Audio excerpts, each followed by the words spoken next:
Hello and welcome back. We have been discussing about Anaximender and his innovative discovery of the concept of apeiron. We will be studying about apeiron a little bit more in this lecture. This is Dr. Ananya Barua, Associate Professor in the Department of Philosophy, Hindu College. Anaximender, by now we understand that has been of Miletus. He has been a student of Thales. He is recognized as one of the earliest philosophers to propose a non-material abstract principle underlying all of reality.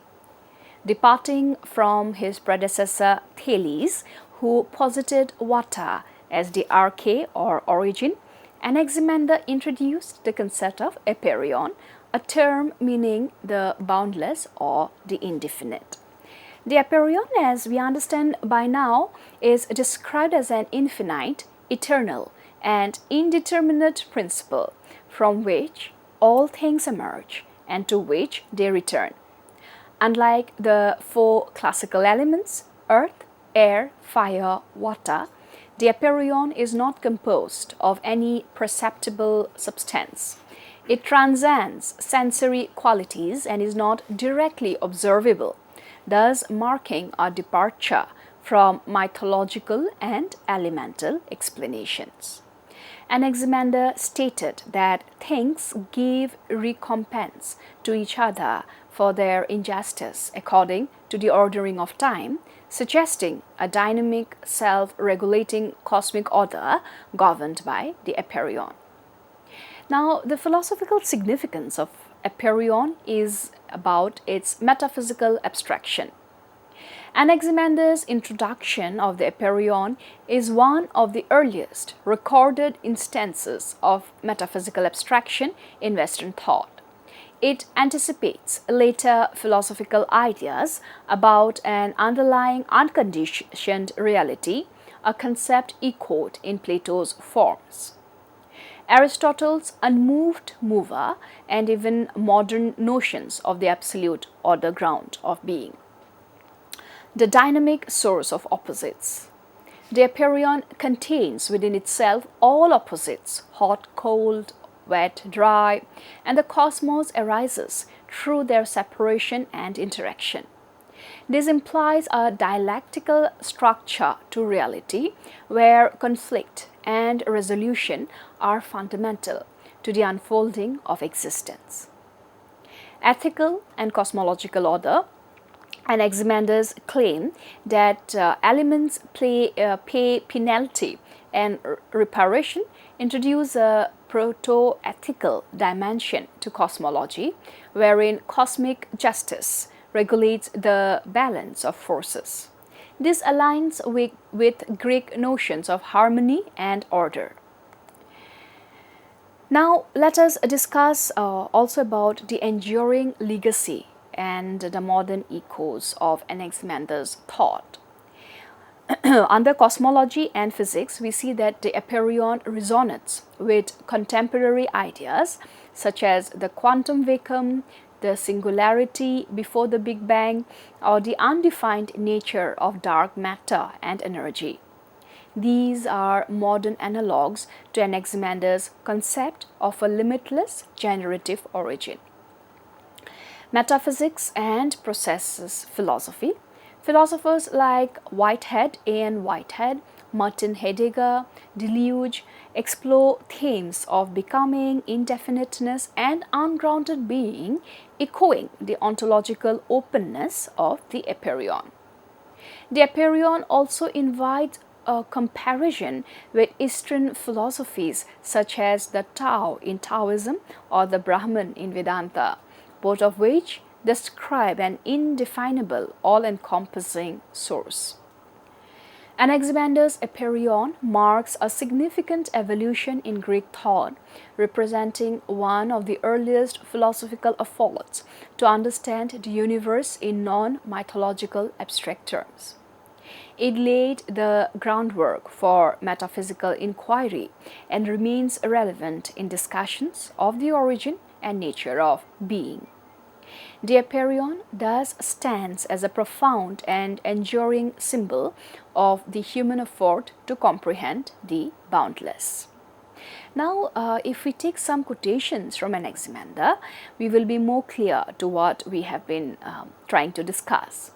Quote, he said that the first principle, an element of all things, is infinite, and that this principle is eternal and undecaying and comprising all the worlds, which basically means Anaximander identifies a boundless, indefinite origin, the apeiron, as the source of everything. This apeiron is not only any familiar element like water, air, fire, but an eternal, indestructible something of a different nature from which all heavens and worlds arise. In modern times, he posits an abstract arche beyond sensory elements. Now, we also find thinkers like Charles Kahn and others note that introducing the apeiron was meant to avoid the problem of exhausting any finite element. An infinite source can continuously generate opposites without depletion. Professor Burns emphasizes that Anaximander was the first to use the word arche of this kind, the apeiron, and to invoke a non-empirical origin. Thinker Graham points out that calling the apeiron eternal and undecaying signals it transcends normal time and aging, illustrating an early move towards a fully theoretical principle governing nature. Let us also pick up yet another quote of Anaximander. Quote, from what source things arise, to that they return of necessity when they are destroyed. For they suffer punishment and give satisfaction to one another for injustice according to the other of time. Unquote. When we paraphrase this quotation, we understand that Anaximander says that when things come from the apeiron and later perish, they inevitably return to the same source. In doing so, they pay penalty and retribution to each other for the wrongs they have done, literally against justice, as determined by a cosmic timetable. We also find that in this commentary, this fragment is famous as his law of cosmic justice. In modern English, almost every arising thing must eventually compensate for its existence by yielding back to the apeiron, balancing the universe. Professor Kahn interprets this as an attempt to impose a lawful order on change. Opposites, hot, cold, wet, dry, continuously transform into one another according to necessity and fair exchange. Professor Burns likewise notes that Anaximander uses poetic language, injustice, retribution, and such terms to express that nature enforces balance. Professor Graham observes that this reflects a kind of mythic residue in early cosmology, even as it is framed in naturalistic terms, the key point being that the time's ordering governs generation and destruction, not the whims of God. Now, we will be interested in discussing some of the philosophers influenced by Anaximander. Firstly, in this list, we definitely have to take up Anaximenes of Miletus. Anaximenes again has been likely a student or a follower of Anaximander. He also continued the Milesian tradition but proposed air as the fundamental substance instead of the apeiron. He simplified Anaximander's more abstract notion into a more tangible element. Secondly, Heraclitus of Ephesus. Though not directly connected, Heraclitus's idea of change and becoming, symbolized by fire, resonates with Anaximender's concept of cosmic balance and the eternal notion of the cosmos. Heraclitus's notion of the logos may reflect an evolution of Anaximender's search for rational structure. Pythagoras. Anaximender's abstract thinking and cosmological speculation helped pave the way for the numerical and metaphysical theories of the Pythagoreans. Empedocles and Anaxagoras. These philosophers proposed complex cosmologies involving multiple elements or forces, expanding on the groundwork laid by Anaximender's abstraction of a non-empirical origin. Aristotle. He discussed Anaximender's notion of the apeiron in his Metaphysics, though critically. While Aristotle did not agree with the apeiron as a principle, he acknowledged its philosophical importance as an early attempt to understand the eternal and the unbounded. Now, we also see that the idea of the infinite or apeiron as the source of all, a radical step towards abstract metaphysics, has been doing round, for it was considered a rational naturalistic worldview, thus rejecting myth in favor of explaining the cosmos through principles.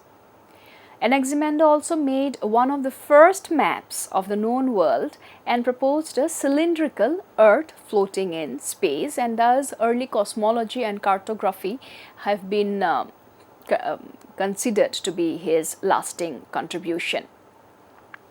Now, when we talk about Anaximender's work, we see that probably this work called On Nature, though this title is reconstructed by later sources and may not have been his original title. The form of his work has been prose, a significant departure from earlier oral or poetic traditions. The status of his work On Nature, we find that the work is unfortunately lost, but a single sentence believed to be a genuine fragment survives through later writers.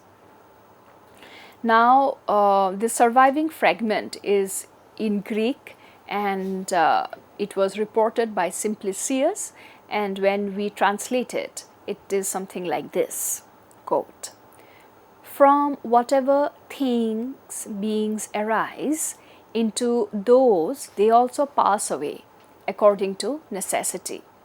For they pay penalty and retribution to each other for their injustice according to the order of time." Unquote. So, significance of this fragment suggests a cosmic justice or balance in the universe. It indicates a view of the cosmos governed by law-like principles, not capricious gods. This fragment is philosophically rich, touching on metaphysics, ethics, and natural order. Sources that preserved his ideas have been Theophrastus, Aristotle, Simplicius, and later Plutarch and Hippolytus, who discussed and quoted Anaximander and helping preserve aspects of his thought. Now, we see that Anaximander saw that the universe is a self-regulating system where everything comes from a shared source, and that is the boundless or the apeiron, and eventually returns to it. When one force or elemental element becomes too dominant, nature restores balance. This idea of cosmic justice shows his belief that nature operates on principles, not myths or whims of the god. It is an early version of what we might now call natural laws or ecological balance. Anaximander was considered distinct from other early Greek philosophers for several groundbreaking reasons that marked a major step forward in the development of rational thought. Some of the reasons why he stands out are: number one, he introduced the abstract non-material origin, apeiron. And as we know, Thales, his teacher, had said that what is the origin of all things? A concrete observable substance. Anaximander proposed the apeiron, the boundless or infinite, as the origin. This was radical. The first time someone suggested that the source of everything could be non-material, indefinable, and eternal. He is the first philosopher to write in prose. He is credited as the first Greek thinker to write a philosophical treatise in prose, not in poetry like Hesiod or Homer. This helped lay the foundation for systematic philosophy and science. Created the first known cosmological model. He offered a naturalistic explanation for the universe's structure, stars, earth, sun, not relying on gods or mythology. He said that the earth floats freely in space without support, a huge break from mythic or mythic cosmologies. Anaximander pioneered scientific thinking. His explanations of earthquakes, rain, and cosmic order were based on natural causes, not divine punishment. This shift towards rational cause and effect explanations was revolutionary. He is the first map maker and geographer. Anaximander is believed to have made one of the earliest maps of the known world and theorized about the celestial sphere. He merged philosophy, science, and empirical observation. So we see that Anaximander has been all in all, and he is rightly considered as one of the most important philosophers, for he is the one who came up with this origin of apeiron. Also, when we had been discussing about the quotations, we should also take up perhaps one more quote where we would see that why Anaximander is still the very much the living tradition. Quote, he asserted that the earth is poised, aloft, upheld by nothing, continuing on account of its equal distance from all, and that the figure of its curved circular, similar to a column of stone. Unquote. This quotation is particularly important here towards the end, for it shows that Anaximander proposed an early cosmological model that the earth floats freely in space because it is perfectly centered. And what is this perfectly centering? It is equidistant from other bodies. So no force makes it fall. He also had said that the shape of this perfectly centered piece, the earth shape, is cylindrical drum or column, with the inhabited world on the flat top. This issue is one of the first non-mythical descriptions of the world's structure. And we see that as Hippolytus reports, Anaximander held that the eternal motion in the apeiron creates the heavens and the earth remains fixed due to symmetry. Now, Professor Kahn and others stress the boldness of this view.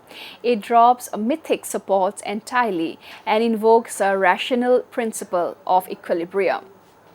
Professor Burns points out that this demonstrates a mechanical understanding of why Earth doesn't fall, an idea ahead, way ahead of its time. And Professor Graham notes that by calling this earth a stone-like column, Anaximender treated physical space seriously, anticipating geometric reasoning about the world. Now this is where it gets fascinating, for he easily is the first one who comes up with such a classical view. And needless to say, philosophers like Anaximenes, Heraclitus, Pythagoras, Empedocles and Anaxagoras, including Aristotle, though critically, have all been influenced by Anaximander.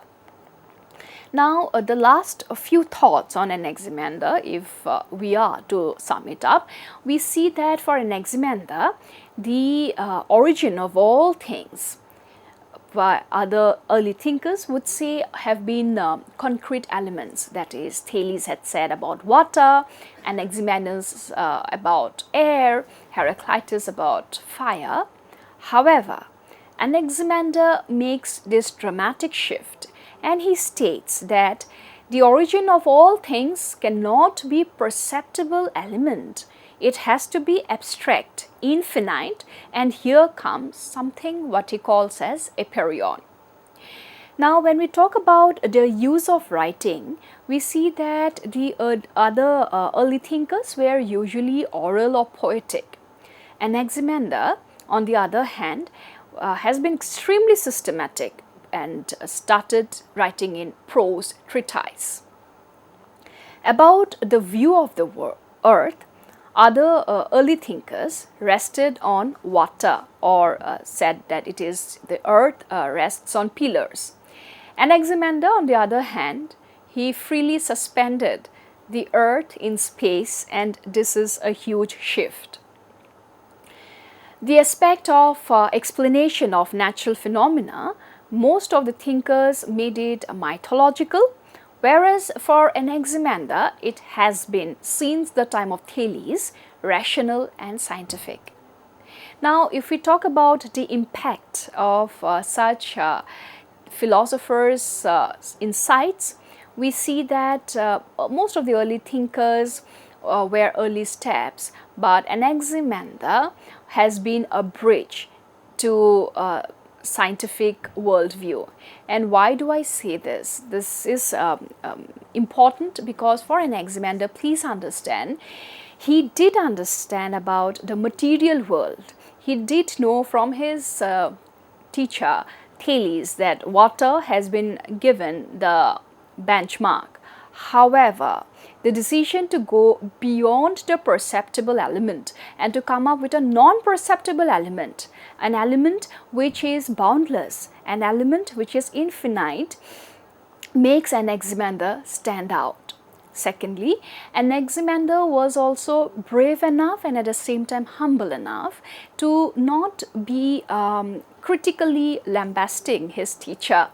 Though he did say that the origin of all source cannot be something material, it has to be immaterial, but he has been humble enough to give due credits to his teacher Thales by stating that, well, my teacher had shown me a path, but I would go beyond that, and that is where I believe apeiron is. The third part about Anaximander that makes him still a very interesting figure is his explanation of earthquakes, rain and cosmic order were triggered on natural causes, not on divine punishment. And since this fear of punishment was not there in Anaximander's thought process, we see a major shift from mythologies to rational discussions. We also see that with Anaximander, he is the only philosopher where we do not any longer use the term arche. Arche is common to the other early Greek philosophers or the Milesian thinkers, but when it comes to Anaximander, the only key term reserved for his innovativeness is apeiron. So, in a way, apeiron goes beyond arche. Last but not the least, we also saw that Anaximender was considered distinct from other early Greek philosophers, and one of the reasons has been this, that he saw that the universe as a self-regulating system where everything comes from a shared source and eventually returns to it. Now, this concept again has been a very beautiful concept, and a lot of philosophies from the Oriental tradition, say in our Bhagavad Gita, it is clearly written that it is all about karma. Whatever you do, you eventually get, and you do good, you will get good, you do bad, you get bad, and certain traces of this can also be seen in Anaximender. Not that he read Bhagavad Gita, not that it is very unlikely that he must have come across, but what I'm trying to state here is that the differences in thought of the Oriental and the Occidental differs only in degree and not in kind, and whether it is the Occidental or Anaximander from the Greek philosophy vis-a-vis Western philosophy, or Indian philosophy, or Taoism, we do see some extremely interestingly overlapping similarities. With this, we end our discussion on Anaximander, and I hope you all have understood. Thank you so much.